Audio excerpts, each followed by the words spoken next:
our food security is our number one national security issue, and nobody talks about it. It's being ignored, and it's under attack from these many different aspects. We basically have 4 companies that control 85% of the meat production in America. The biggest enemy of ranchers is the financial system, and it's quite devastating. Since the 1930s, the U.S. has had agricultural programs. These government programs entrap ranchers. The system's driving ranches into financial bankruptcy. We're losing 57 ranches a day. Suicide rates among ranchers are higher than veterans right now. You won't hear it on the news. You're actually mining that land in a way that you're destroying it in a way that may never come back again. If we suddenly get rid of all our ranchers, what are we going to be eating? We are slowly becoming an entire food desert in the Western world. What does Bitcoin incentivize? It incentivizes decentralization. Decentralization is key to security. Archie. Mr. Tom Tabor, welcome. Thank you so much, Archie, for having me.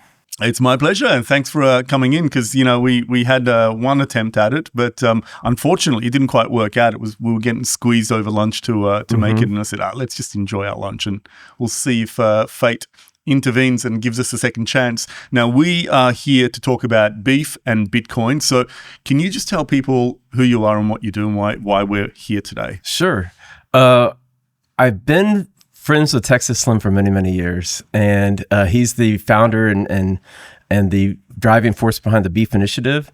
And in the last several months, I've actually just gone full time with the Beef Initiative, and I'm now the director of executive outreach.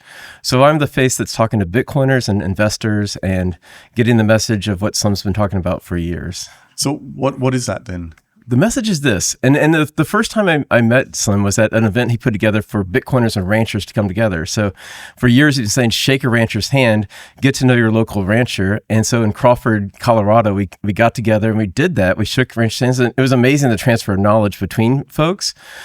But now it's a couple of years down the road, and it's becoming more formalized. It's become a way of Bitcoiners actually supporting local ranchers, maybe even becoming ranchers themselves, and ranchers understanding the fiat system they're in, and that isn't quite understood so well in the ranching community yet. What is Bitcoin?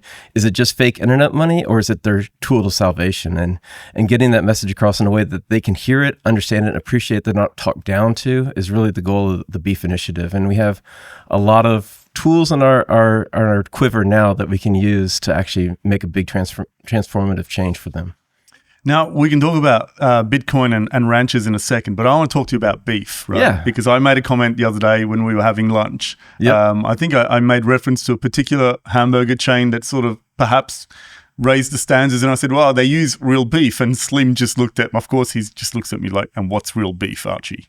It was really fun. We kind of drove down to what is actual beef. And it's a really profound question even now, because we hear all these things about protein packs. And going to a very famous coffee chain the other day, they say, we have this shake with protein in it. Well, what is that protein? They just keep saying protein, but is that crickets? Because that's protein. Is that soy? Is that hyper-processed soy? What is protein itself?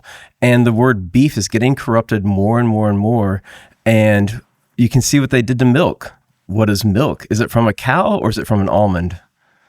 Is it from something else? So they destroy the name of milk. We don't want them to destroy the name of beef. And so we're here to say real beef is from real cows that are grown in a regenerative, wholesome way that's good for their life. And when they have that one last bad day of their life, that day they become high quality protein for humans. And so beef is actually what's close to the ground, cattle eating grass, and living very good lives. And then having a process that they go through so their life cycle actually makes them a healthy animal before they're actually served to humans. Okay, so there's a lot in that. Regenerative, healthy animals, good life and all the rest of that. But what does that mean? Like, what should we be looking for when we're looking to buy beef? Because there are a lot of terms used that, from a marketing point of view, are trying to sort of obfuscate the actual quality of the beef. And sometimes they might actually be telling you exactly what happened, but then those terms are also used in different ways by different companies. We see it in coffee, for example. Every coffee company says it's the freshest, from the source, single origin, all that sort of stuff. And you taste it, it tastes like shit, right? Like Starbucks says the same thing as the specialty coffee shop. They think their coffee is as good as anybody's. And clearly that's not the case. So when it comes to beef, what are we looking for in terms of the full life cycle of the animal? Can you sort of give us a high level day one to beef patty or filet on your table? Actually, I want to answer the first question you asked, the labeling, because I think that's a big place that as a consumer, we walk into a grocery store and the big craze is grass-fed, grass-finished. And we think, oh, well, if my pound of beef says that on it, it's totally great. It's high quality. I know that it's the highest standard. And is that true? Do we believe that as consumers anymore? Have we already been through greenwashing of corporations totally, which has been outrageous?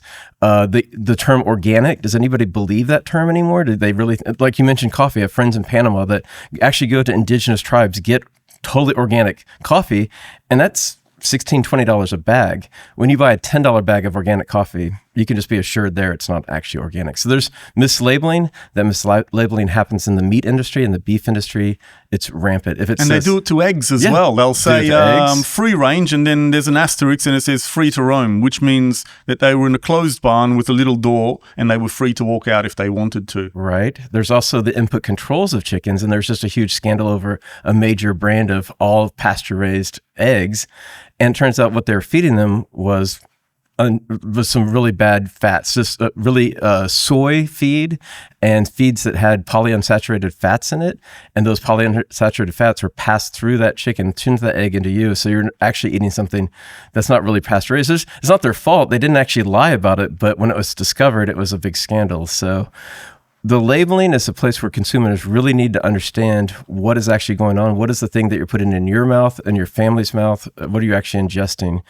And the closer you can get to the source of where that meat comes from and understand who that is by shaking a rancher's hand, the better off you're going to be. You can be sure that your pound of ground beef you're eating is from a single cow, not hundreds or possibly thousands of cow in 1 pound of beef. Right. And some of the labeling, I guess, I'm just thinking about where do we start? Do we start with the genetics first of, the pedigree of the beef that you're actually eating, or pedigree of the animal before it turns to beef? And then how it's actually raised? Those are two big areas of farm rancher knowledge that I don't think the Bitcoin community really has, or the consumer, just in general, the American consumer, or any consumers around the world. Let's start with genetics. So here in Central America is where we are. We're in El Salvador today. And if we've been here for a little while, we know what the quality of the beef is. It's not the same as what we get in the United States. It's just there's some issues that need to be improved. Fortunately, this government understands that, and they're working with us to help improve the cattle here. The genetics aren't that great here because why would they be? They just have been through civil war. They've just been through this cartel control of this country. Anything of value was killed and stolen. So what's left is the dregs of whatever those genetics are, and they're not that great. That part of the Beef Initiative, we have a contract with the country of El Salvador to bring really good genetics from Texas, Montana down here and actually improve those, both with the cattle they already have and bring in new live cattle as well. So that's a huge part of it, is have really good genetics of really good, tasty and healthy cattle. The more healthy the cow is, the better it tastes. So what makes good genetics for a cow? Let's think of it in terms of dogs. Okay. Something like that. I can relate. I have a poodle. I love dogs. We're not going to eat dogs, of course. But we Yeah. know that dogs, there's a lot of different varieties of dogs, and we've created all those different varieties as humans. We've actually bred dogs for certain tasks, and I had dachshunds growing up, and they're really going into little holes after varmints.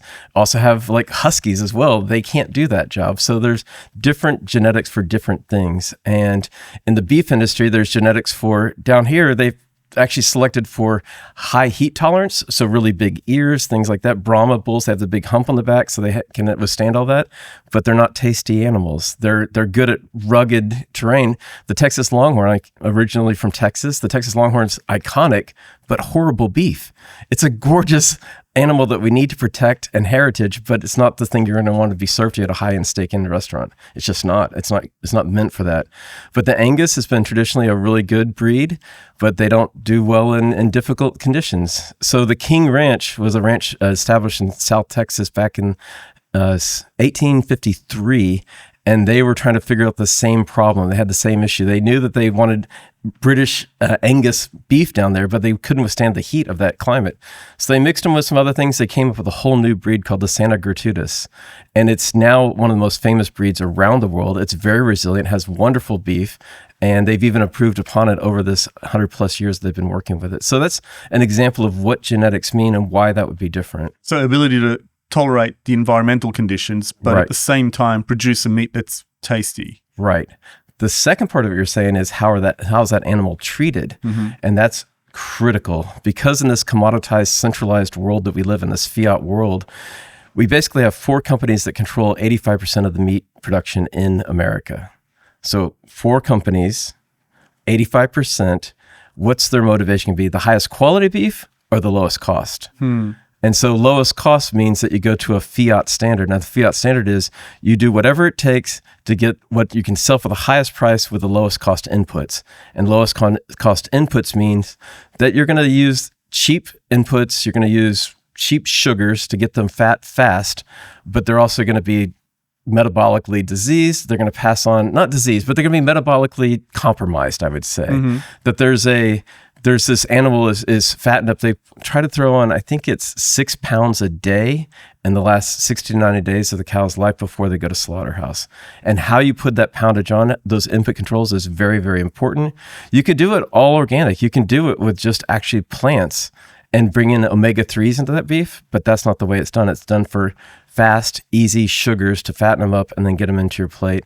And often that's not what you really want on your plate. So one of the heuristics that as a consumer, and also people on social media that we use to perhaps determine whether or not beef looks appealing and perhaps will taste well is the visual rendering of fat through a piece of steak.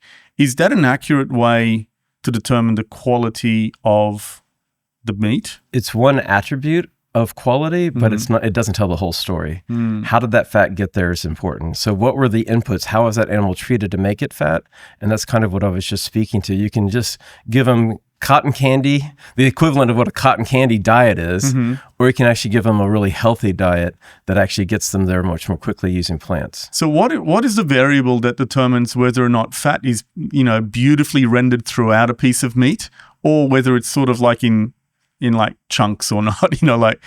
Do you know what I'm talking about? I do know what you're talking if about. I can sort of contrast it for the viewers at home, you know what I'm talking about. You get it. If you've ever seen Wagyu beef, it's just beautifully, consistently, almost evenly and uniformly rendered throughout the meat.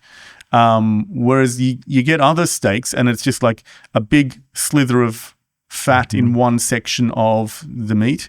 And for some reason, that's just not as visually appealing. And I guess it doesn't cook as well as... No, it doesn't. I mean, those are 2 examples that one's going to taste different than the other, and the reason that outcome happens is because how that animal's been treated. And so what determines that? What kind of treatment would result in one outcome versus the other? One outcome is putting a whole bunch of cattle into one big pen. So kind of you can imagine a huge encampment of 10,000 head of cattle. And that's going to be one outcome of how you actually have to feed that mass of a herd. Or if you have one where there's a couple of hundred cattle and then cows in a pen and you actually treat them different. So you have troughs that they're eating out of. What you put in those troughs matters. So the environmental conditions, the stress levels, I'm assuming that's a significant contributing factor, and the feed as well. Yes. And also the environmental considerations. So if you push a cow to its limit, getting it as fat as you can, as quickly as you can, think of a human going through that process. As a human, if you were suddenly had to put on 10-20% of your body weight in a very short period, perhaps for a movie role, you go ahead and intentionally get fat for a movie role, and then we put you out in a field in the hot sun. How are you going to do? You're going to do probably pretty horribly. And just recently, there was, I think it was about a year and a half ago, there's 30,000 cattle that were in that metabolic state of that metabolic over fattened on purpose, very end of the life. The sun got really hot. It went over 100 degrees and all 30,000 dropped dead right there. So that's not really the best conditions for healthy meat. That's one example of how things can go awry in that process. If you're treating them more carefully, if you have better input and controls on their environment, how you're treating them, you have a better outcome for the meat that you're actually consuming as well. So in a hot environment like, Central and Northern Australia, El Salvador, Texas, what do you do to shelter the animals from the heat or to actually relieve the heat stress for them? Well, genetics is part of that. So actually that's the difference between if you put a husky in that situation as opposed to an animal that's well suited to hot environments. There's a big difference there. So genetics matter. Having shade here in El Salvador, I've actually had a chance to go around the country and look at different cattle country properties. I'm still in that exploration, finding out more about it and shaking ranchers' hands down here. But one of the cool things I see is that cows are treated in a place where it's not just open pasture. There's actually trees, because this is a beautifully forested country. And so those trees actually add a lot of comfort to those cows. It's actually not that hot down here compared to South Texas.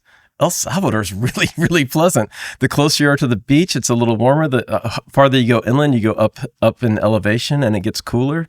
So this is not an extreme, harsh environment. This is actually cow paradise. This is a place where there's beautiful water, there's beautiful soil, volcanic soil. It grows amazing grass. You put the right genetics on that, and this is a cattle paradise right here. And it once was, and it can be again. The thing that just got in the way was all this war and all this awful things that have happened in this country. So you mentioned elevation. Is altitude something that benefits the raising of a cow, or does it hinder it, or not really either? I don't think the elevation difference in this country is that big a deal, but I live in Colorado and live close to 9,000 feet, and we have wonderful cattle up there. They're doing great. It's the grass that they have. It gets cold in the winters. It doesn't get cold here. So the elevation, it's only a factor in this country in that it's cooler the higher up you go. It's the elevation itself isn't the factor. It's the coolness that you get. So as a consumer then, half my audience is, I think, American or North American. So in that context, then what should a consumer be looking for in the packaging? I think if you really want to be super health conscious, don't trust the packaging. Trust the source and find out what the source of the meat really is. And going to the source is your safest bet. So going into any supermarket, it's going to be a crapshoot as to what you're actually getting. The label, they can lie, and they do lie. They've legislated that they can get loopholes around and saying that things are what they're not. They're actually not. One of the things that we have at the Beef Initiative is a map called beefmaps.com. You can actually go out and find local ranchers near you, have a direct relationship with them, and then you know the beef that's in your freezer for your family came from a single cow, from a single ranch with a single process. So that's the best way to know. Otherwise, educate yourself on what is truth, what is not truth in labeling, and we expose a lot of that through our Twitter handle, Beef Initiative, at the Beef Initiative. There's an irony to the fact that 85% of the beef in the United States is controlled by 4 companies who feed the nation's supply chain of beef. Correct. And so we've got most of the people who live in urban and city areas, perhaps making most of the money in the country, yes, have got the worst quality of beef. Right. And presumably the people who live closer to those ranches and farms, right, who are perhaps not making as much money but have better access to food. That's so correct. I want to make sure that our viewers and listeners understand how to source the best beef, which is direct from the rancher. But for everybody else, what can they do? Is there a way for them to get delivery within city centers? Yeah, and those ranches can deliver right to your doorstep in any city. So just because you're in a city is not an excuse for not having this thing. You don't have to live in the country near a rancher to do it. You can be right smack dab in the middle of New York City and have beef delivered right to your doorstep there. So it's possible for anybody. Around the world, it's a little bit more difficult because right here in El Salvador, we know getting things from America is not so easy to get. So in a country like this, it's better to have a direct relationship. We have a wonderful friend here who's raising cattle, who's a Bitcoiner, James, with Better Back Beef. Is that the name? BBV. And so that's one of our local sources, and we're working to help him make his product better and better each day as well. The other day when we were having lunch, I mentioned to you, my ethnic heritage is Turkish, and famously we are very, very big. I mean, we eat beef there, but lamb is the go-to, right? So it's not a competition, but I wanted to understand why beef? Why is beef so predominant in United States culture versus lamb? And how would you compare the two meats? Because I certainly love both, but I probably eat more lamb. Okay. From Greece down through Turkey, the Levant, and all of North Africa, I would suggest it's probably the same. But in North America, that's not the same. What's the sort of story behind that? And then can you compare the two meats for us? Not to pick a better one, but why they're different. What are their points of difference? Let's talk about the animals themselves first before the meat, because the two animals are very different, and they both are land tools. So when I say that, I don't mean to belittle them. I actually am elevating them as like sacred animals that we as humans have utilized in a way that's amazing. We have less than 20 domesticated animals on this earth that have greatly served our species. And cattle and lamb are part of that. But they act very differently upon the land itself. So sheep, when you put them on land, they're very good at overgrown areas. They can take those down, and goat are similar in this way, that they can just take down overgrown areas, and in the time that it takes for a herd to do that is 10 times more efficient than humans trying to do it with machetes or weed whackers, whatever mechanical tools they have. So they're phenomenal at that. One of the issues is if you don't move them off that land quickly, they'll eat it down to the nub, and they will denude an entire landscape. So managing sheep is a tricky thing. And even in biblical times, we've had the shepherd was the one that kind of looked after the herd, but he's always constantly moving the herd along so that the land wouldn't be damaged. You actually want to come through, eat it. You have a high impact for a short period of time, and that land regenerates. Cattle act differently than that. So cattle actually, they go out into a pasture, and they're almost like 3D Terminators. They can actually see the entire landscape of what's there, and they selectively choose what they're going to eat. They're going to actually eat what's best for their body first. And that will be the most nutrient dense grass. Then it may even be medicinal things that are supposed to be poisonous to them. They may ingest those to create a reaction within them to actually help them heal. So they have an intuition for that, to select things for like yes. Is it hormesis, whatever? Yeah, it's a very like high-tuned Terminator sort of like ability to zone in on those things. They also have a different digestive system within their body, so there's actually multiple stomachs that are digesting. When they eat grass, they don't just eat it, goes in the stomach, goes out. They actually regurgitate it up into a cud. They reprocess it, and as it goes through that processing system, cows are actually filters for the land. So you can actually take problem issues in the land and actually help correct them through cows. They're heavy. They have heavy hooves, and they're disrupting the ground in a way that's similar to the American bison that helped build the whole American pasture out there. But then through our history in America, the things that happened there, we lost our bison. We almost lost them forever, but it's actually cattlemen that rescued the bison. So we still have some around here today, Charles Goodnight. But they actually are land tools that are disturbing land, also pooping on land, which actually adds fertilization to it. They have a high impact too, but not in the same way. They don't go down to the nub, they go down less. And as you move them across the landscape, they're causing that disturbance the bison used to create. But now as you move them along, they're actually creating greater abundance for that pasture through its fertilization, disturbance, and eating it just enough. So it's this land tool that's actually regenerative in nature. And this is what the U.S. government just said they want to do is $700 million towards regenerative ranching. This is what that means. So when cows are stomping on the soil, is that a form of tilling the soil? It is, but it's not tilling the way a farmer does. So a farmer actually will go in and till deeply with discs and get under and actually disturb. They disturb a lot. Tilling can actually be quite destructive to fields because you're messing up the microbiome of that soil. There's actually organisms that are living in that soil. So when cattle do it from above, it's actually just lightly tilling just that surface, but not going 6-8 inches deep. And what happens is over time, all that abundance of nutrients actually builds up in like a layered chocolate cake. Now, if you run a knife through a layered chocolate cake, you lose all of its structure. And so that's why tilling can be bad.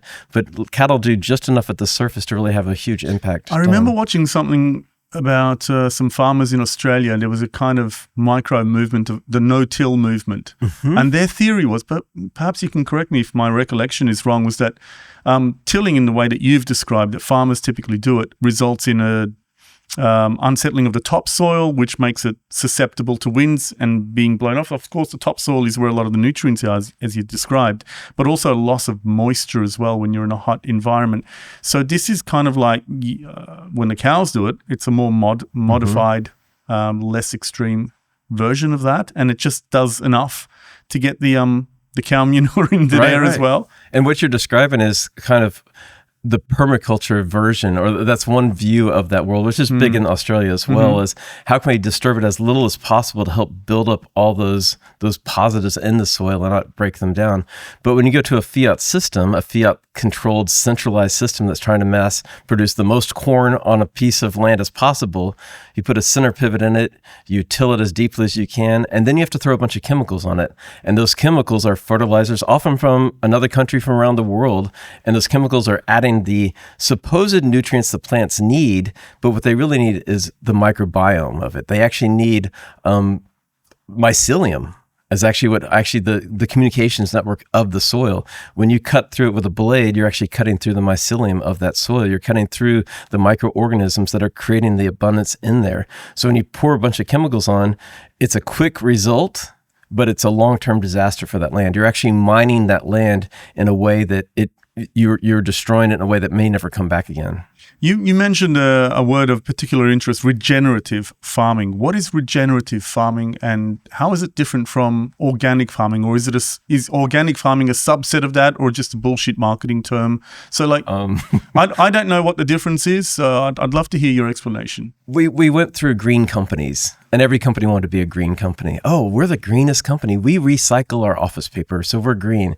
Are you looking at all of the impacts that green companies actually doing? So the green became a BS term. Mm-hmm. I believe organic's been thrown in the same dustbin of just a useless term that means nothing. What are the standards behind it? Who's actually certifying that? Who's the authority to say what's organic or not? So it's just a label you can throw on your package, you can throw on your company, you can throw on your brand, and it means nothing. Regenerative is probably moving quickly to that same thing because now they're throwing $700 million, the U.S. government, at regenerative ranching. A whole bunch of people are going to say they're doing regenerative ranching when, in fact, is it really beneficial? Probably not. If you're throwing a whole bunch of chemicals from another country on your fields, you're probably not doing regenerative ranching. You're probably doing something else. If you're keeping it as organic, as natural as possible, I use the word organic, but if you're keeping things as close to what nature designed it as, then you're getting closer to regenerative. There's ways to help nature help itself, and that's what regenerative ranching is. How can we actually do that in a way that we have cows eating grass for most of their life? At the end of the life, we're going to bump up those nutrients, still using plant products, and getting the best result without getting a whole bunch of sugars and inputs that are unnatural to that animal, to that environment. To me, it sounds like there is a natural relationship between the animal and the land, that when they interact over a period of time, there is a process of renewal. And that, to me, sounds like captures the essence of what regenerative farming is. Have I got that right? You've got it right. And actually, I want to speak to something about that. So there's a lot of folks that may claim to be cowboys. But real cowboys, the ones that actually matter, they have a family farm. They have a heritage farm that's been passed down for generations. They're not looking for the quick buck for the next 5 years. How do I make it rich and ranching? They're looking at, how do I pass this on to my children, and how do my children's children actually keep this ranch going? And there's a whole bunch of parts of the FIAT system that keep that passing down of that heritage. But the incentive of a family farm is, hey, let's actually treat this land with the greatest care we can so that I'm passing on the most fertile land to my children. And that's where the impetus and the incentive system is for real regenerative ranching. If I dump a bunch of foreign chemicals on this land, I'm just getting a quick return and I'm bankrupting my children. And what a horrible thing that is. So regenerative ranching is having the long-term view, having the 100, 200 world view of how to actually treat this land with the greatest respect possible. And we have ranchers inside the Beef Initiative that treat their land exactly like that, that are coming to El Salvador, help teach El Salvador how to do that correctly here as well. I remember, I don't know how long ago, I read of an example where cows and chickens were raised both together. So the cows would go onto the pasture and do their business, eat up all the grass and then poop all over the place. And then they would sort of cordon off that section, bring the chickens, because what would happen was after a few days, flies would sort of plant and insects would plant their larvae into the cow dung. And then that would, when it was ready, it would act as food for the chickens, and they would get the absolute best feed for the chickens. And I'd bring them on. And so, you're getting these fantastically delicious and nutritious eggs and chickens. And then, that helps the whole sort of process. And then when that's all done, the grass is probably ready, for the cows again. And so there's just this beautiful interplay of the two animals. And so they both help each other actually get the best of best from the land. Yeah, I was just at Mark Chapman's ranch in Hico, Texas, actually, and he's a phenomenal regenerative rancher. And one of the ways that he does it is he has actually little electric fence pens set up. So he has the cattle in those pens. They're real 3-foot fences. A cow could walk right through it, but it's electrified, so they learn not to. And they can intensely have the cattle on the pasture for a period of time. They'll do their whole land animal thing of stomping and pooping and eating and all that. And then he'll move them off to the next pen. And right after that, he'll bring the chickens in. And he has chicken tractors, that they call them. They're just a mobile pen that you can actually roll across the land. They stay in an area. And they go and they scratch all that cow poop up, actually till it into the soil without going deep in it. So they're just doing that surface tilling and kind of just sorting it all out. So and chicken fertilizer is very, very fertilizer. It's the poop is very intense. As gardeners know, it can be too intense for your garden. So having this kind of 2-step process, cows first, chickens second, and then let it sit for 8 months, 12 months, and then regrow, then it's perfect pasture. Again, it just keeps getting better and better each time the animals come across it. How do we tie in Bitcoin with all of this? Okay. So good question. The problem is that what really hurts ranchers the most is not rainfall, is not the soil, it's not the wind, it's not the sun. The biggest enemy of ranchers is the financial system. And they're trapped in it, and they don't know how to get out of it. And it's quite devastating. Since the 1930s, the U.S. has had agricultural programs to help people out. And we know whenever the government comes to help, it's always helpful. They've never done something that's not good for the people. I'm saying this very, very sarcastically because we all know the devastation that government can cause. And so these government programs entrap ranchers into certain ways of doing things that aren't in their best interest, that may require them to bring in foreign chemicals onto their land, to do practices that are not in their best interest, to get the highest yield for the buyer. The 4 companies that control get the highest yield for them without necessarily producing the best product. So, for instance, animal weight, increasing animal weight, from 1,500 pounds to something like 1,800 pounds. And what that actually does is it doesn't give a better quality meat. It gives cows with longer legs, and nobody eats the legs. So they're actually forced into genetics and ways of raising them that's not in their best interest. It's better to have a shorter, squatter, plumper cow that's not as big in weight, but actually has a higher density of nutrients. So it's the density of nutrients per acre that we're shooting for instead of a quantity of beef per acre. So it's a quality over quantity. Can you make the connection for us between, financial suppression, financial industry suppression of farmers, and some of these requirements for their farming practices that lead to suboptimal outcomes? Because it's not quite clear to me. Is the financial assistance conditioned upon certain practices? Yep, absolutely. What kind of practices? Ones that benefit big companies and governments. Right. And that diminishes the overall quality. You're not allowed to use the practices that we described in regenerative farming. The system's squeezing to get every penny they can, and the person they're squeezing the most is the rancher itself. They're driving ranches into financial bankruptcy. We're losing 57 ranches a day. Suicide rates among ranchers are higher than veterans right now. So it's a very serious problem that nobody's paying attention to. You won't hear it on the news, and we're trying to bring a big spotlight to it. Because we just recently had a cold snap in the Panhandle, Texas. I was up there for it. It was just a 2-day little thing. It was nothing compared to Colorado, and they wiped out the stores. You went in the stores, and they were bare shelves. So you can see the dependency of the city life on our grocery stores. If we suddenly get rid of all our ranchers, what are we going to be eating? It's going to be nothing but cricket dust and 3D printed meat. Yeah. And so if we don't save our ranchers, we're in big, big trouble. And we talk about sovereignty in Bitcoin all the time. If you don't have meat, where's your sovereignty? If you're not helping to secure meat for you and your family and your community, what are you actually doing? What are you doing with your sats? Yes, stack sats, stay humble, but also stack sats, do something really important for humanity, and then you can stay humble as you've done something great. So when I look back on the 20th century, I can probably say the dominant theme in economics was economies of scale. If you got to scale, you had a competitive advantage in a manufacturing process. And I think food has kind of been sucked into that as well over that same sort of time frame. Well, is this part of a surreptitious plan to centralize food production and meat production in, a concentrated number of players. And so that the financial assistance packages are essentially just kind of invitations to undertake certain practices that, place smaller operators at greater risk. And then when you're saying 57 ranches a day, the United States is losing, someone is buying those up, right? No, that's actually the worst part of it. What are those going to? When a ranch goes under, what comes in? Look all around Austin. There's a lot of Bitcoiners in Austin. And when a ranch goes under, what goes in place? It's subdivisions. Oh, okay. It's subdivisions. And so we're destroying our ranches for Is that the only thing? Nope. Solar farms, wind farms in the Panhandle, AI technology is coming. What does AI need? It needs two major resources. It needs electricity, energy, and it needs water. So ranches go under, what comes in? AI. And so if we're not paying attention to what's really happening, what really matters, our food security is our number one national security issue. And nobody talks about it. It's being ignored and it's under attack from these many different aspects. And it matters.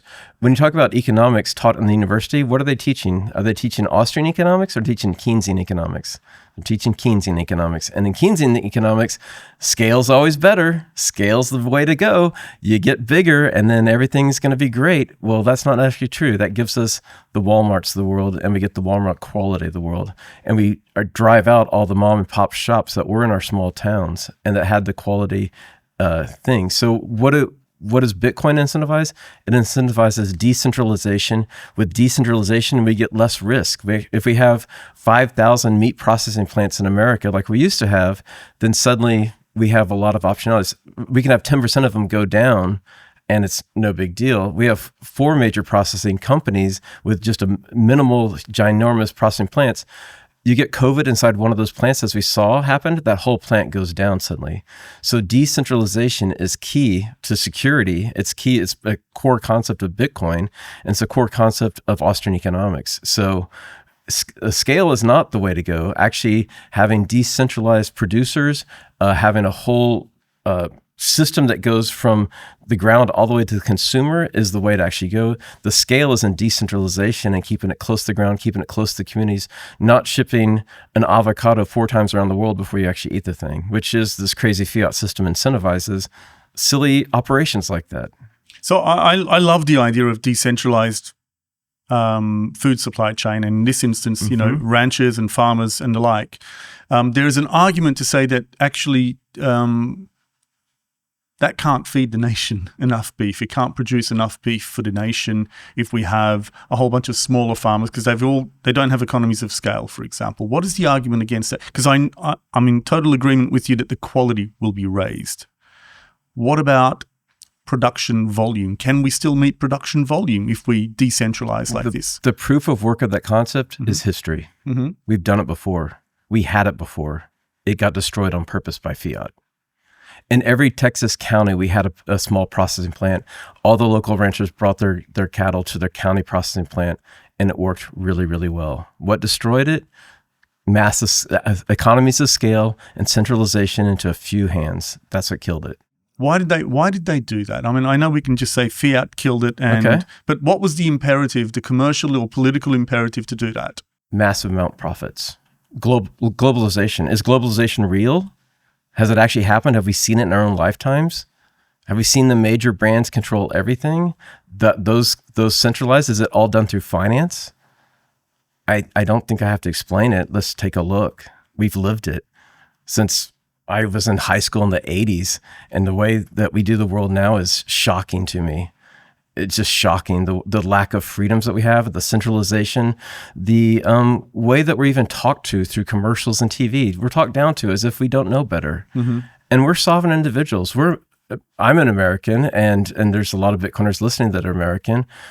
What would our founding fathers think about the system we're currently living in? And what would they expect us to do as Bitcoiners if we're truly sovereign individuals? Would they just expect us to be quiet, hide out in the shadows, and not do anything of use? Wait for the system to change? Or would they encourage us and ask us as a call to arms, stand up and do something? And here is the front lines. This is really the front lines. If we can build small microprocessing plants in our country, here in El Salvador as well, we can actually rebuild our cattle industry. We can actually decentralize it. Is it not going to work because it doesn't scale? No, that's Keynesians. Those are people that are in charge, giving you a message that's not true.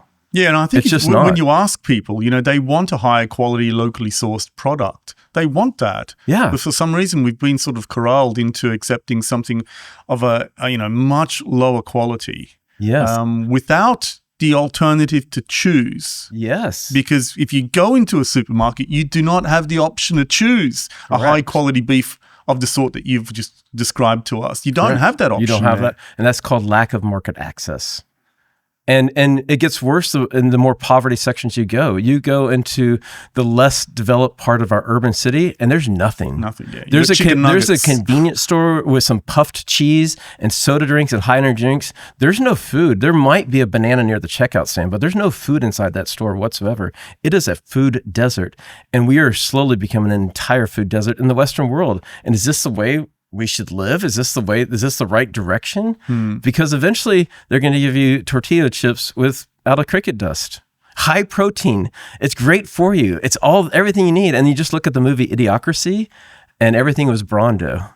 Brawndo, it's what plants need. Brawndo, it's what humans need. It's got electrolytes. Come on, people. It's a clown show that we're living in. Wake up and we can actually do something. As Bitcoiners, I feel we're obligated to do something and come together to do this. And that's why I'm becoming public for the first time. I've been in Bitcoin for a few years, know a lot of folks, but I've been quiet until I found something really worthy to talk about. And this is the highest worthy thing I can talk about. So how do we redress market access? Because I think that's key. Because I don't think we've actually been given the choice. Right. What we've been is corralled into a singular choice. And, there are different tiers within that sort of quality of product, but it's not really a choice. So how do we redress that market access? Because you said that you have got a website that has gives you access to various independent ranchers. But what else can we do? So first of all, tell us a little bit more about that. Okay. And then what else can we do to broaden the access beyond that? No, it's great questions. If we're waiting for someone else to save us, we're going to be waiting forever until it's too late.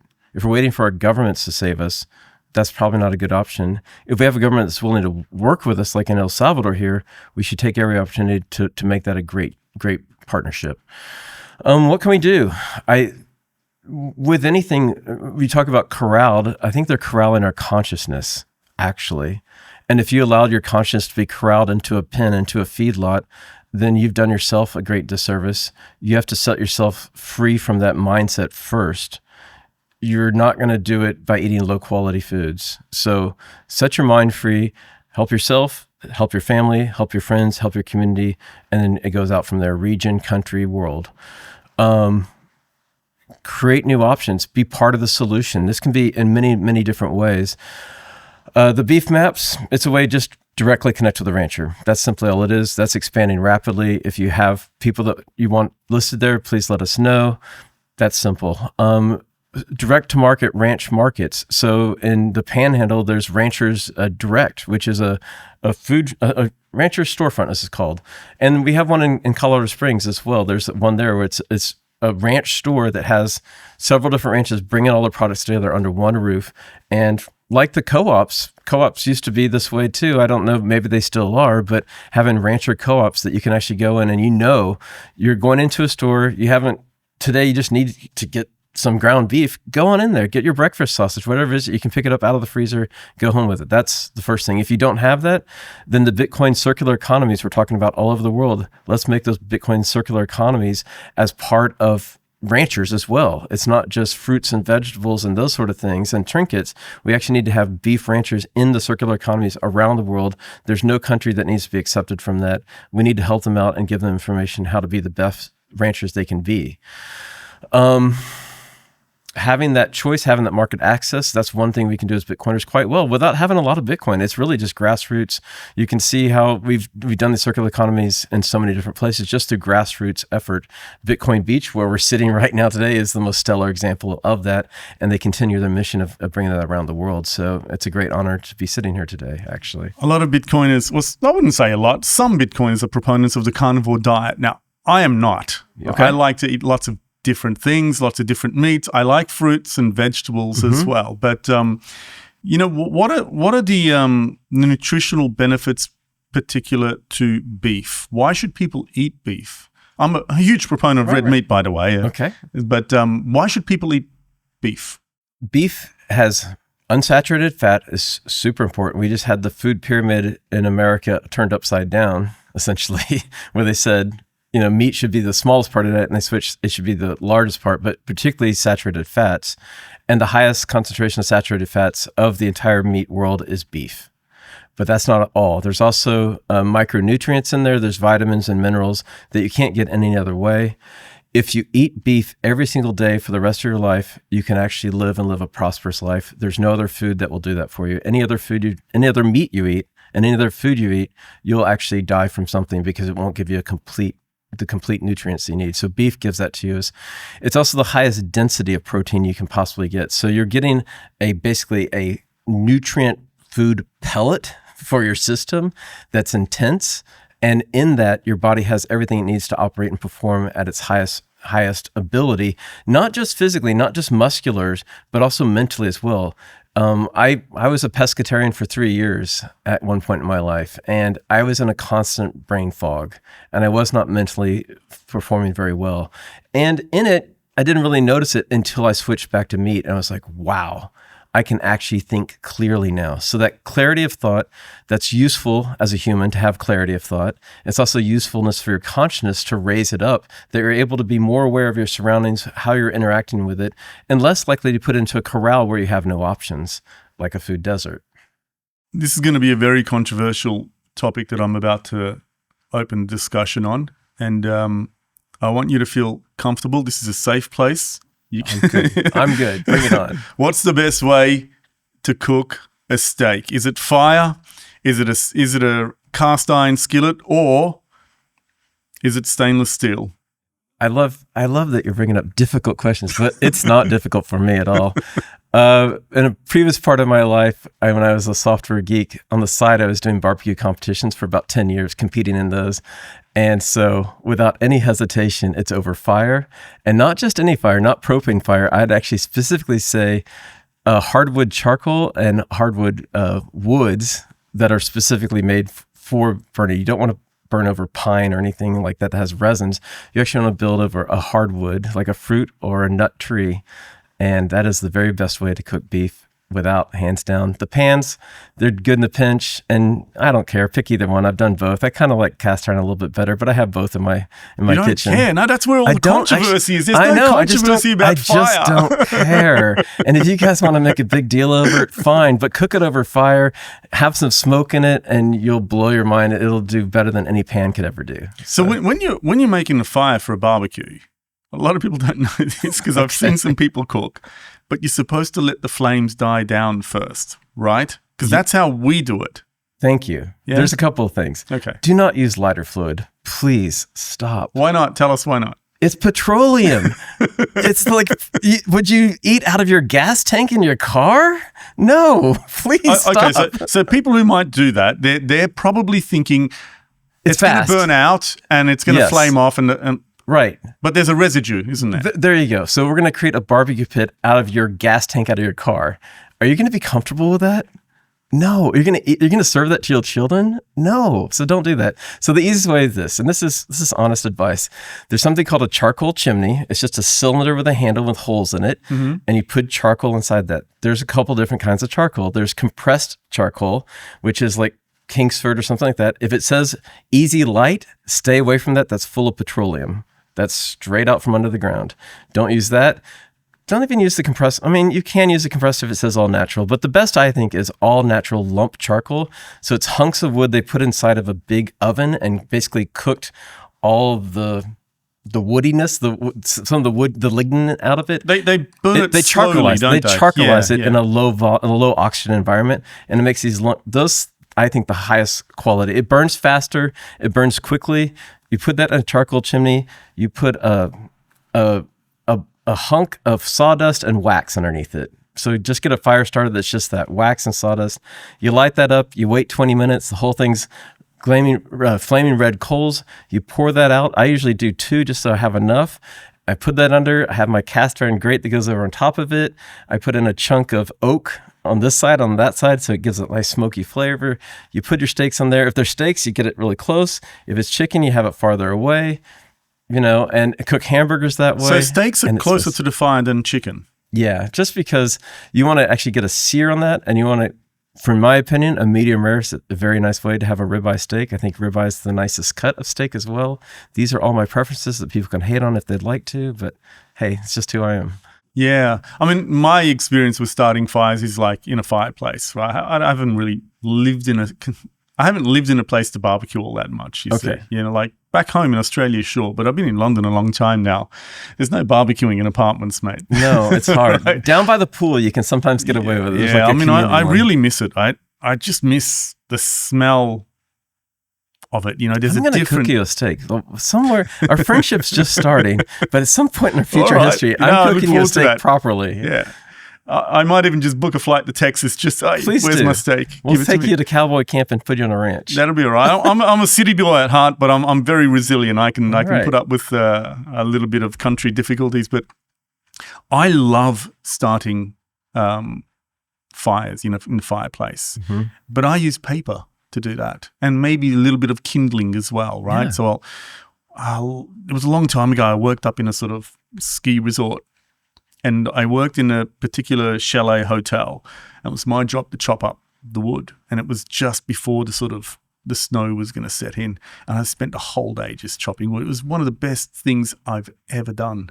Not only because we prepared for the entire winter season, but just the smell of wood when you're chopping that up and then making up all that kindling. And then when I was preparing and building fires, it was like my handiwork, and all the kindling was there. And so I typically sort of make a bit of a structure, put the kindling there, and just wrap up some paper and do that.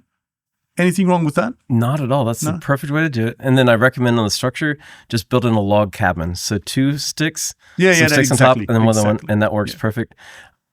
On the property we have in Colorado, we have 13 stoves, and that's the way we heat ourselves, is just through wood stoves. We have a lot of standing dead aspen and some pine.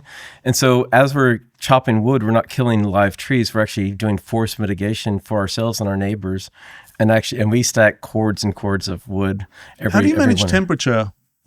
How do you manage temperature when you're using a fire to heat up? Is it just the amount of fuel you're putting on? Get a very good wood stove. If you have a really bad wood stove, it's hard. If you have a really good wood stove, it's easy. And if it's a cast iron one, it's the high. Those are what I prefer, and I have a couple of those. And knowing how to burn it correctly, so you actually. It's actually a living process. It's one of these things close to the land. We're talking about, hey, in the main house that we have propane furnace, but we hate using it because it doesn't feel as good. It doesn't. There's something wrong with it. It's just there is no substitute for a fireplace. There really isn't. And so it takes some more attention and detail. And sometimes you have to get up in the middle of the night and restoke it if it's a really cold night. But what the heck? It's the way to go. And I don't know about you, but I kind of like the responsibility of keeping a fire going. It's just you know what I mean? I don't know what it is in me. It's that in me, it's right? Primal. It's like you guys just sit there. I've got this. We've got the glass of wine. We're sitting around couches. I'm just thinking back to all those nights we spent in the chalet. Yeah. Which for me is like the ideal environment for an open fire. And the Romans have that, it just stays with me still to this day. There is a strong yearning for that sort of situation. And I love just taking care of I don't know what it is. I just love taking care of a fire. I think I have some ideas what it is. It's 2 things. One thing, it's incredibly masculine. Mm-hmm. Oh, yeah. Okay. So there's that. There's also the masculine is the protector of the tribe, the family, the community. Mm-hmm. So if you're the fire keeper, in Native American traditions, being the fire keeper is a very sacred job, actually. It's actually the job that's given great respect and given to a person of high maturity. It's not given to the clown. It's given to the man who's trustworthy. And so it's an honor to be the fire keeper and to carry that on. So. Oh, that's really interesting. Yeah, there is something visceral within me that just wants to pay attention to the fire. I mean, I'll have conversation and everything, but I won't take my eye off the fire. And I like either stoking it or adding another log or reshaping it or whatever so it burns out properly. And it's just like... There's something deep within our brains, too. Our brains have different levels of development, and the reptilian brain, the very back part of our brain, is our oldest part. And when our species figured out how to make fire and control fire, it was a revolution for our species beyond everything else. It was a defining moment that was profound in a way that's still profound to this day. And if we lose touch with that, we're given into the AI and the control of this whole electronic thing that we're a part of. But we stay close to fire. It goes back to our primal of this really matters. This is important. This is safety. This is security. This is creating safe food for our families because we can cook it over this fire. Previous to that, there was forest fires that happened randomly. But when we controlled fire, when we actually grasped how to actually have that, transport it, create it whenever we wanted it, that was perhaps the greatest technological revolution in our species history. Yeah, I believe that there is something really deep within us. I mean, such that if you go onto YouTube and just type in fireplace, there are like tens of millions of views on videos of people watching digital fireplaces, right? Like, so you're not getting you're not getting any of the real life experience, but that visual stimulus still connects with us on a visceral level. There is, and I just recently stayed in a home that had these little space heaters, and the whole space heater has the visual fire and as much as close to flames, and then the bottom is a blower that's actually pumping out just hot air, like a hairdryer on the bottom of the thing. But there's something primal about it, even though it's not the real fire. It ignites that something within us that's really important. The amber light, the flickering. Now, a lot of people might think, oh, farmers, regional, they're just, growing stuff. They're not very financially sophisticated. That's actually not true, because they have been some of the earliest adopters of financial instruments to hedge their risk because of the risks that you mentioned with respect to the environmental factors. And so and in Australia at least, I'm not sure what the culture is like in the United States, it's often the woman, the wife, who takes care of the finances of a farm. So the reason I raise that is because in Bitcoin, my social media analytics show that the audience is about 90% men, even though there's a greater percentage of women who hold Bitcoin. The social media analytics are heavily skewed, even on a platform like Instagram.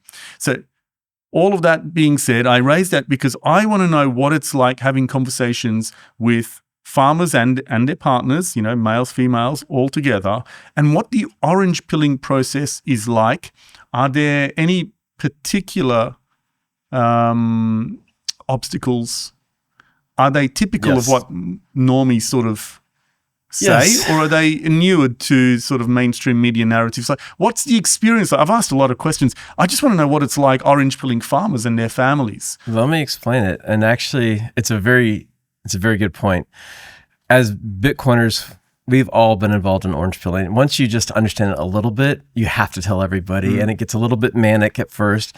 Over a couple of years, you kind of calm down and you say less and less, and you only save it for those that you really care about or want to love, that sort of thing. And as we talk to different age groups, we see all the resistance of different age groups. If you're older, you're trying to talk to somebody younger, then you're just a boomer, no matter what age you are. If you're any age talking to a boomer, it's always difficult. There's just a few in Bitcoin that have actually got it. And there's something there in the mindset that I don't know what it is.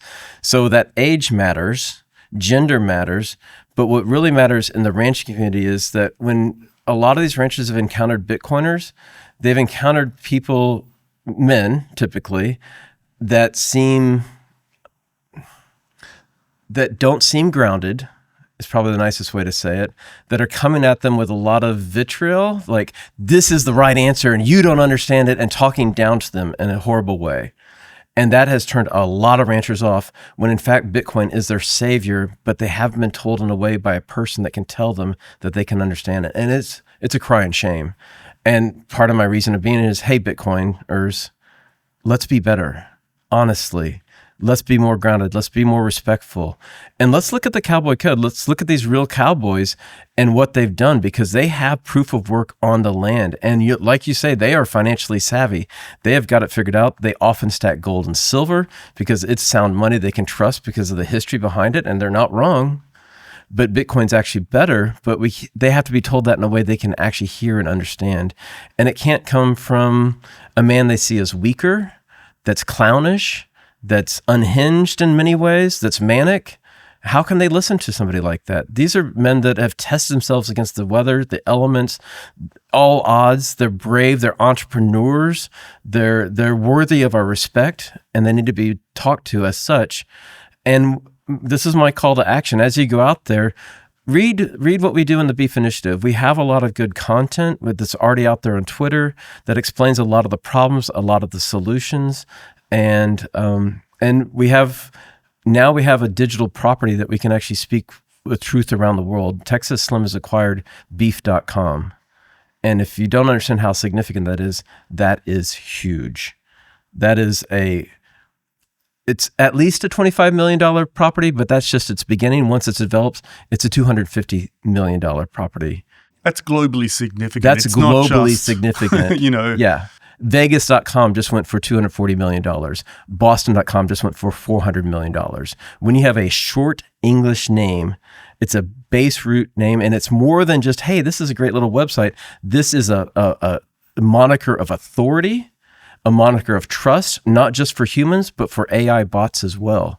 Because AI says, who am I going to trust? I'm going to trust what beef.com says, because it's such a base level core domain that it carries the weight of authority with it.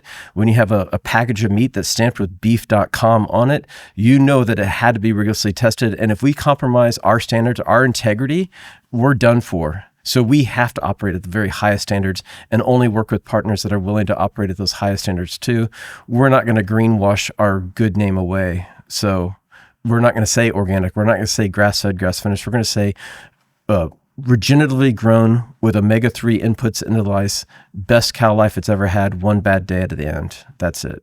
I want to bring the conversation back to the orange pilling. I have seen and heard from many people talk to me about the delusions of Bitcoiners when they're encountered in the wild. Mm-hmm. And personally, now that I'm, somewhat gradually being recognized as a result of the podcast, I've become exposed to that as well. You know, it's all very nice and well-intentioned, but it's kind of like, read the room, buddy. Like, where are we right now? What is what is the mood right now? And a lot of Bitcoiners are delusional.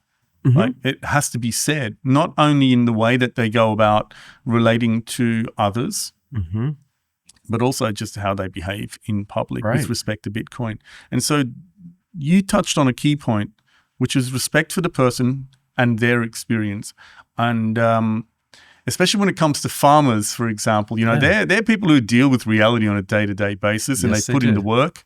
And in many respects, you know, they have retained the principles and the values that we as Bitcoiners claim to be resuming, right, or rediscovering or championing once again in society. You know, they may have been victims of financial repression, but so has the rest of the world. But they've remained true to a lot of the virtues around proof of work. So I'm really glad you touched on that, because it's something that we all tend to forget, particularly the people who are chronically online. You know, the tenor of conversation on the timeline on Twitter, you can't take that into the real world and expect to, you know, get any kind of traction with people who just could not give a shit about the tone of the conversation, the arguments that you're making, and nobody really cares until they think you understand and care for them. And that's one of the things I learned very early on in my career. No one cares until they think you care. You know, no one cares about what you have to say until they think, oh, this guy cares about me, I can relate to them. So like one of the things I've been doing, I don't even mention Bitcoin to people. I just want to relate to them as people. And if they like me, they will ask me what I do. And then they're genuinely curious because they like me suddenly. And, you know, whenever you like someone, you're interested in their points of view. You know, I'm someone who's, like we discussed over lunch, I'm not ideologically driven from a political point of view, and I have a lot of tolerance for people who disagree with me. It's not always the case that they have tolerance for me, of course. And I think Bitcoin is, we celebrate on the timeline people are the most sort of ideologically ardent and strident people, and those sorts of views get the most traction. But please, that doesn't work in the real world. You are not orange pilling a single person by telling them to have fun staying poor. That's meant to be humorous. That's a humorous phrase that we use when a fiat millionaire or billionaire is disparaging Bitcoin. It's only meant to be a joke. It's not an orange pilling tactic. No, and it's condescending, and it's degrading, and it's arrogant, It's actually arrogant. So if we're staying humble and stacking sats, let's go back to the stay humble part. And the staying humble is that heartfelt openness to actually not seem like you care, but actually care. But actually care. Like your life depends upon it. Yeah.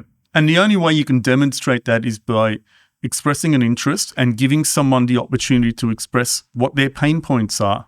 And you've got to relate to those pain points, not to tell them about, all the economic ideology that you've read about and bought into and suddenly championing. They don't care about that. They've got a problem. How does Bitcoin solve it? You've got to meet them where they are. And I wish more Bitcoiners could grasp that and practice that with the stay humble aspect of it, emphasis on stay humble. What keeps us from being humble? And I would say it's our fear. It's fear of revealing yourself. It's fear of seeming vulnerable. But true strength is showing your vulnerabilities and not being afraid to show them, to be your actual self, to drop the mask, to drop the image, the thing that you're trying to convince people you are, drop it. What do you think Bitcoiners of the variety who are arrogant, as we've discussed? It's just humans. What do you think they're trying to project when they are being arrogant? Well, I'm just going to be vulnerable and speak to my own way, because I've been that arrogant Bitcoiner that's fire hosed people as if they're stupid and I'm smart because I figured out before they did. And what do you think you get out of that? You get that you are better than them. What else could it be? I'm actually smarter than you. I've done better things than you. And I don't know. I mean, it's ego. It's total ego through and through. And getting over our ego, actually transmuting that into something more positive to our true selves, that is the path. That's the path of maturity, which also happens to be the path of spirituality. The whole point is to become better as a human. And what is better? Better is closer to our creator, closer to source, following the directive of our creator as best we can. And that's not even being religious. If you don't think you have a creator, cool, go with that. But also you may find out that's not so true. And this is a spiritual war we're in. The spiritual war is to bring down tyrants and bring the people up. And the way you can tell a tyrant likes control, likes centralization. Somebody that's for the people likes decentralization, likes resiliency of systems and bringing all the people up together. And empowerment of individuals and families and the like. I totally agree with you. As someone, I had a very big ego, and I leaned into that heavily in my younger years, and I just met with failure after failure due to self-sabotaging myself. It's not for a shortage of ability. I have plenty of that, but I just kept getting in my own way with my arrogance. And Bitcoin was a great awakening and opportunity for me. It's you mentioned earlier about the sort of spirituality or the awareness aspect of at least how I struggle with every day to remind myself of that, is because when I started letting go of all of that, I actually encountered, although it's a modest success, it's still my greatest success building what this is so far, and hopefully we continue building that up. But that feeling of being part of something so much greater and have the opportunity to participate in a way that I have right now, it is extremely humbling, because Bitcoin is not my own doing. I'm merely such a tiny part of this, and we should all be grateful that we are here right now, and we should be extremely grateful that we are here before the great majority. And we get to be messengers of, the virtues of Bitcoin, the benefits of Bitcoin, rather than what you alluded to about, demonstrating with arrogance. Mm-hmm. We get it. You don't. I wish more people understood that. I don't know how to impress it upon them, because arrogance is a blindness as well, isn't it? I don't mean to put it upon Bitcoiners that you guys are all wrong at all. But there are some. There are many, I should say. But also it's a human condition as well. Yes, sure. We have to talk about this. I mean, it's the human experience in this society. It's attacking us in so many ways, not just our food, but our consciousness in so many ways. We put our brains into these handheld devices, and it can just steal it for hours on a dopamine rush. And that's all it is dopamine rush. You play the video game, you get the points, you get 1 million points, you get 10 million points. What are those points? Those are each dopamine hits. And what do you get out of that? You get nothing but just feeling worse about yourself. To actually prove to yourself you're not doing anything worthwhile. Yeah. And so what are you looking for actually is serotonin. And where does serotonin come from? Serotonin comes from doing something useful and actually accomplishing something of value that's demonstratable.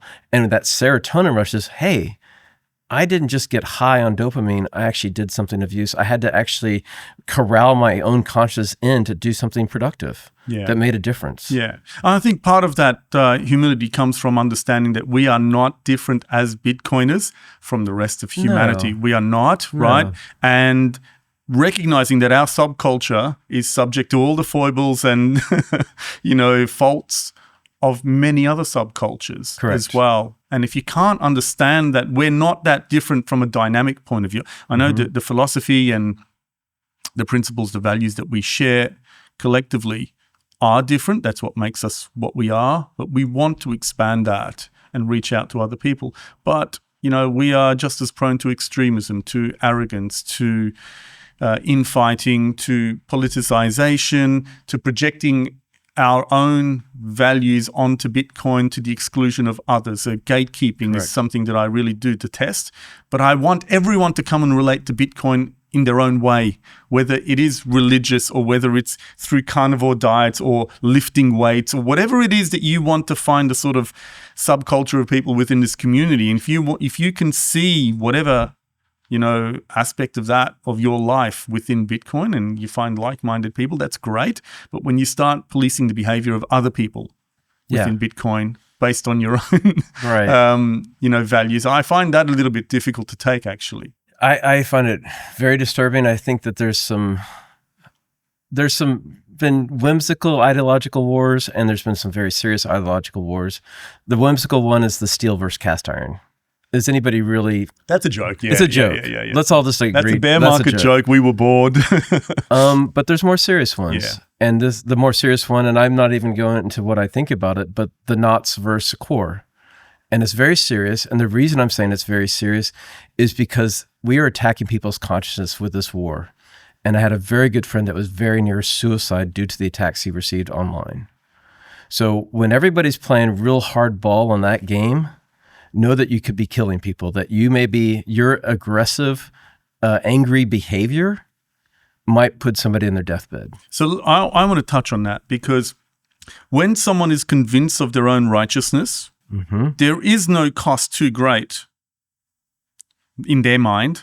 They feel like anything is justified to get what I want to do. And we've seen that in political ideologies, for example. No matter what the cost, as long as it furthers our collective aim, they think it's okay. And that includes the human cost of life.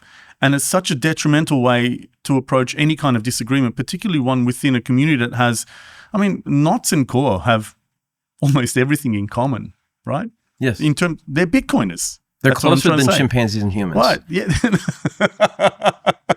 They're Bitcoiners, right? And so you cannot be so convinced of your own righteousness on that issue that you're willing to inflict such a cost on the other side, such as, driving someone to suicide. You have to be mindful of the manner in which you engage in a discussion. Correct. So this is talking about maturity. Yeah. And let's see how we can do. Because one of the most beautiful things about Bitcoin, there's so many, but it is re-incentivizing humanity. And that's the thing that gives me the greatest hope, is to re-incentivize our entire society, which is a figment of our imagination put upon our planet. Our society is a game. It's the Truman Show put upon our whole society. Let's change that whole game through incentives. So instead of being the product, which is our attention, they're stealing our attention as a commodity and destroying it. We have now zaps on Nostr, and zaps they don't steal our attention anymore. We can actually constantly choose to promote the things we want to choose through micropayments of zaps, and that re-incentivizes online behavior completely. As we do that, we should all be working on changing our own internal consciousness to be the best behaved people, not for some other person's sake, but for our own consciousness' sake, for our own development. How has Bitcoin changed you? Oh, it's been such a gift. You might make me cry, actually. That's okay. We can cry here. Yeah. It's that important to me. Here's the difference that I think people don't understand If you are in the fiat system, you have no idea if you have enough money to make it to the end of your life. Because you, first of all, don't know how long your life is. You may have one breath left, or you may go to 100 or more. Who knows? But once you get out of the fiat system and you get on Bitcoin, you can accumulate just a little bit enough, stash it away in cold storage, and keep building on that stack. But you know you got enough to keep a tin roof over your head for the rest of your life and for your family. And that difference in knowing is all the difference, because now what that does, it de-incentivizes greed, because if you don't know if you have enough, you have to be greedy because there's no telling how much, and you have to step on others to get there. But if you have enough to at least keep a tin roof over your head for the rest of your life, suddenly your generosity springs forth in a way that's unleashed in a way that can never be in the fiat world. Your generosity is your salvation. Your generosity is the thing that you can do in this world that's so freaking important. You can choose to wield it in whichever way you wish. You can do good in this world. You can build circular economies. You can help the ranchers. You can do whatever it is that you can help build your church, whatever it is. Go do something good that's meaningful for the people around you. And then on your deathbed, you look back on your life. And if you have the opportunity, the comfort of a deathbed, to go, hey, that was a good run. That was worth living. Nobody actually knows what the meaning of life is. But if you know you did good in this world, at least, you can look back with joy and happiness that there was a life well lived. Beautifully said. Beautifully said. I think it's pretty much the same for me, to be honest. You know, I was thrashing around trying to find opportunities to fulfill my aspirations. And it was only through Bitcoin accidentally, not planned. And it's just, there it was. Mm-hmm. And I tried something. It was on a particular date that I'll share with you offline. Great. And the significance of it. But I'd made a promise to someone that, you know, I would go down swinging. And when I saw that little bit of traction on that first day, that I thought, let me just try something to participate in the community. And I made the vow, like, I'm going to kill myself trying here, regardless. And yeah. It's given me everything in the ways that I never thought possible. You know, I'd always thought I could plan, strategize, predict. It was all ego speaking, right? Mm-hmm. So, and then I just gave myself over to the process of best foot forward and see what comes of that. And so far I'm doing all right. Not out of the woods yet. We have lots of challenges, but you know why? I don't want to deny myself of that. It just makes victory all the sweeter, wouldn't it?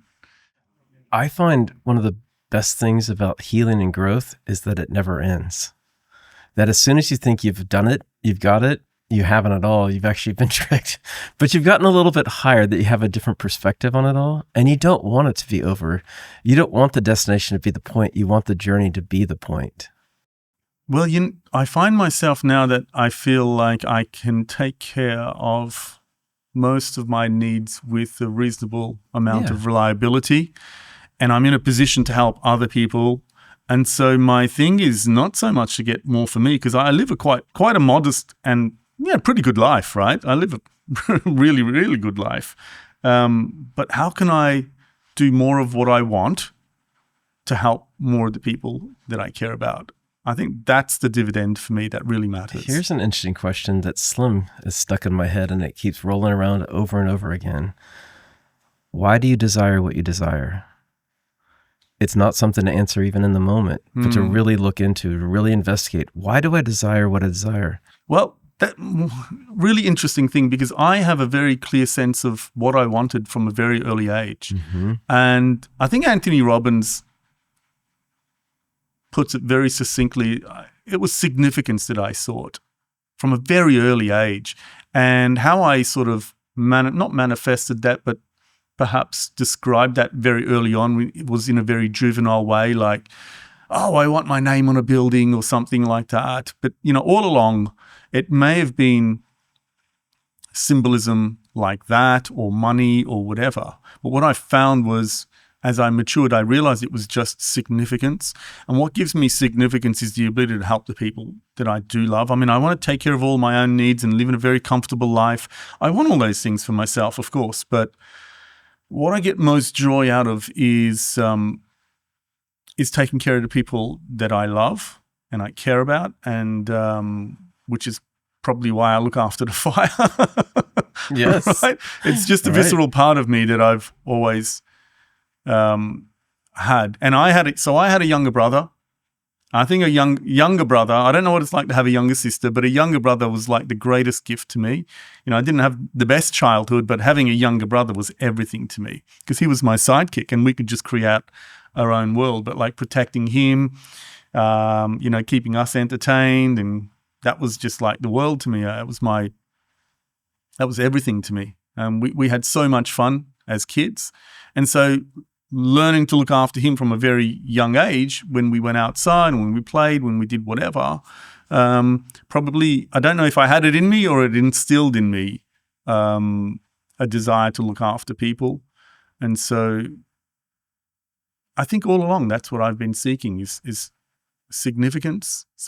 And then, you know, develop my own ideas in the pursuit of significance. But ultimately, when I have a look, I think it was just, the significance was to be able to help people. Because if you achieve anything of significance, I guess you're either given goodwill or perhaps some, you know, financial means to then help other people. But that's when I am in a position to help other people, that's what I like the most.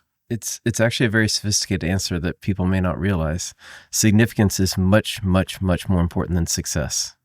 And a person who spoke about this recently is a very successful man named John Rich. He's a country singer.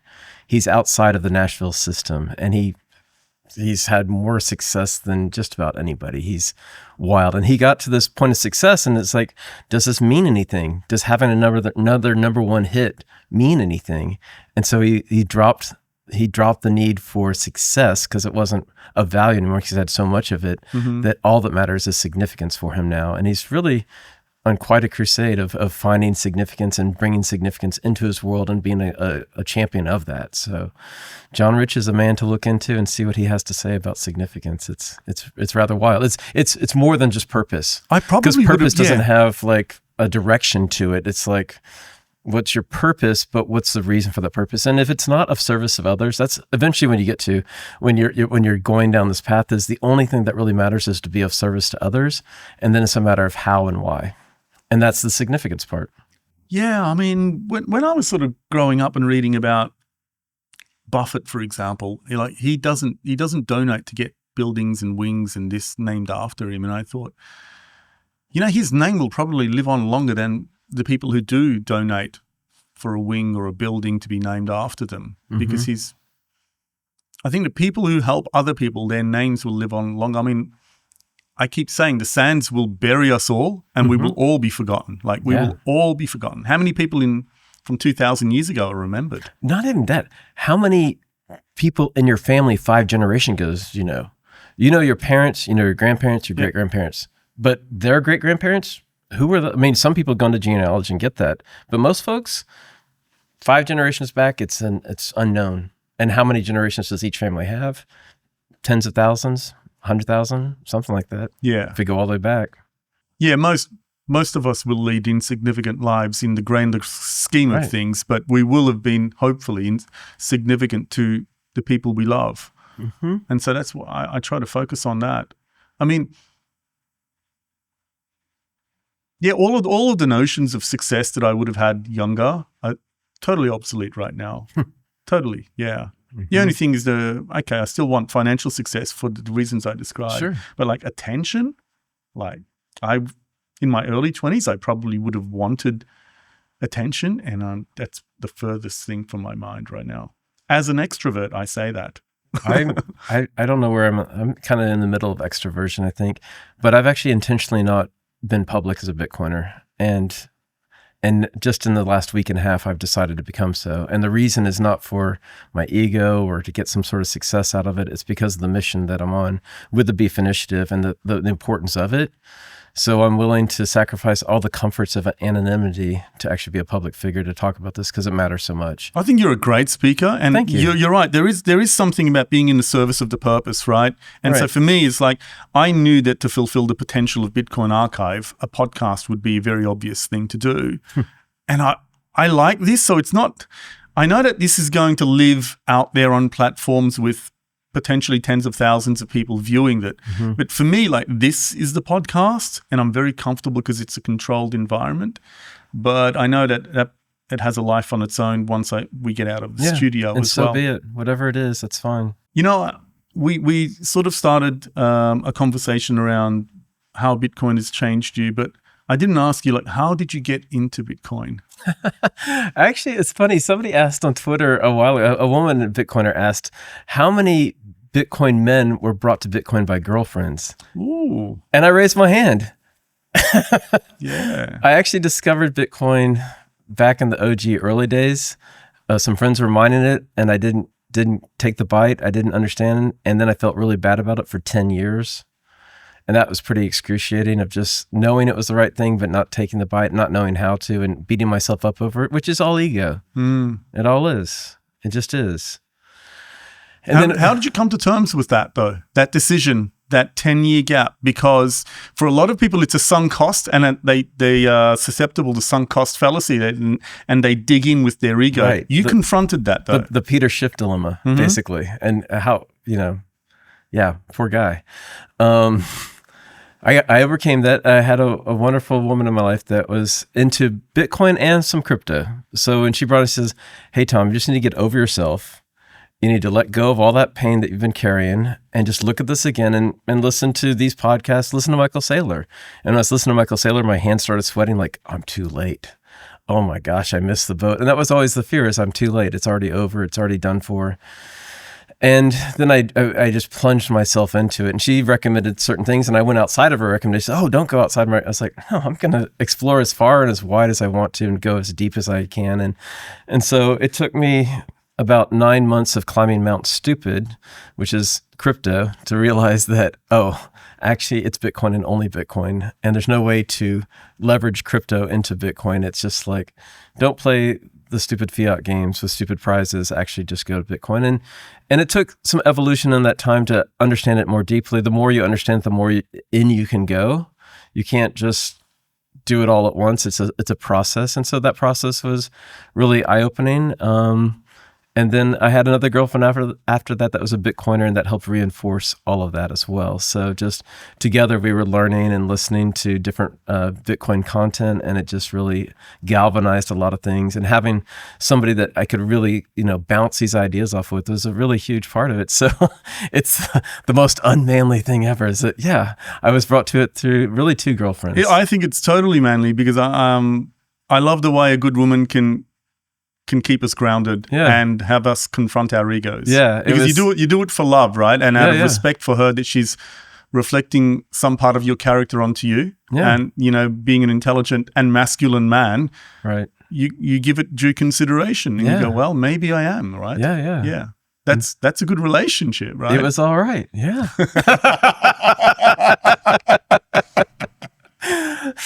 If she's watching or listening out there.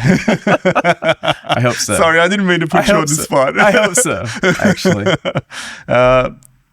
Tom, we've been going for a while now, but I have no idea. We could keep going, but I'm sort of mindful. Let's do it. Let's cut it here. And you want to cut it? Yeah, I'll save more for later, or unless you got more. I always try to, towards the latter parts of a conversation, I want to make sure that my guest has had the opportunity to get their message out there. Is there anything that you want to talk about that we have not covered yet?